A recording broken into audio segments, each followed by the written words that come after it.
नमस्कार विद्यार्थी मित्रांनो, नर्सिंग नोट्समध्ये आपले स्वागत आहे। आज आपण फरक स्पष्ट करामधला चौथा शेवटचा प्रश्न बघणार आहोत। यामध्ये आहे डंकन पद्धत म्हणजे जरायू वेगळी होण्याच्या दोन पद्धती आहेत, ती आहे डंकन पद्धत आणि शुल्टज पद्धत। तर या डंकन पद्धत आणि शुल्टज पद्धतीमधला फरक स्पष्ट करूया आता। पहिला आहे प्लेसेंटा प्रथम मॅटर्नल सरफेस सहित कडेकडेने खाली सरकते, तर प्लॅसेंटा मॅटर्नल सरफेसकडून खाली सरकतो। शुल्टज पद्धतीमध्ये काय होतं, प्लॅसेंटा एका उलट्या छत्रीप्रमाणे वितरित केला जातो। गर्भाचा पृष्ठभाग प्रथम येतो, त्यानंतर पडदा येतो। दुसरा पॉईंट आहे रक्त पिशवीत न पडता ते मुक्तपणे बाहेर पडते, म्हणजे रक्त काय होतं पिशवीमध्ये पडत नाही, ते मुक्तपणे बाहेर पडते। तर शुल्टज पद्धतीमध्ये काय होतं, एका पिशवीत नाळेच्या मागे रक्ताची गुठळी तयार होते। तर ह्याच्यामध्ये काय होतं, तर रक्त क्लॉट होतो, म्हणजे ते क्लॉट झालेलं रक्ताची गुठळी बनते, तयार होते। एका पिशवीत नाळेच्या मागे रक्ताची गुठळी तयार होते। तिसरं आहे पडद्याचे तुकडे तुकडे आणि तो भाग सहजपणे पाटला किंवा ठेवता येतो।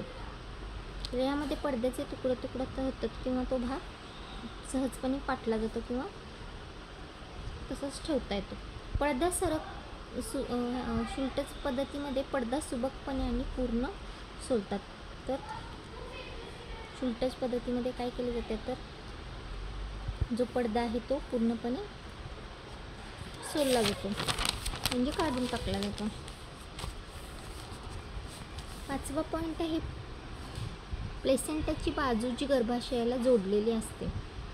तर डंकन पद्धतीमध्ये प्लेसेंटाची जी बाजू आहे ती गर्भाशयाला जोडलेली असते आणि यामध्ये प्लेसेंटाची बाजू ही गर्भाशयाच्या बाळाला तोंड देते, म्हणजे एक बाजू ही गर्भाशयाला जोडलेली असते आणि दुसरी बाजू ही गर्भाशयात बाळाच्या तोंडाचं काम करते, म्हणजे त्यातून बाळाला अन्न पुरवठा होतो अन्नाचा। पाचवा आहे खडबडीत निस्तेज लोब्युलर बाजू प्रथम उगवते।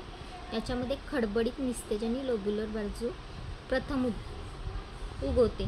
तर यामध्ये शुल्टज पद्धतीमध्ये गुळगुळीत चमकदार बाजू प्रथम उगवते, म्हणजे शुल्टज प्लेसेंटामध्ये काय होतं, गुळगुळीत चमकदार बाजू प्रथम उगवते आणि डंकन प्लेसेंटामध्ये खडबडीत आणि निस्तेज लोब्युलर बाजू प्रथम उगवते।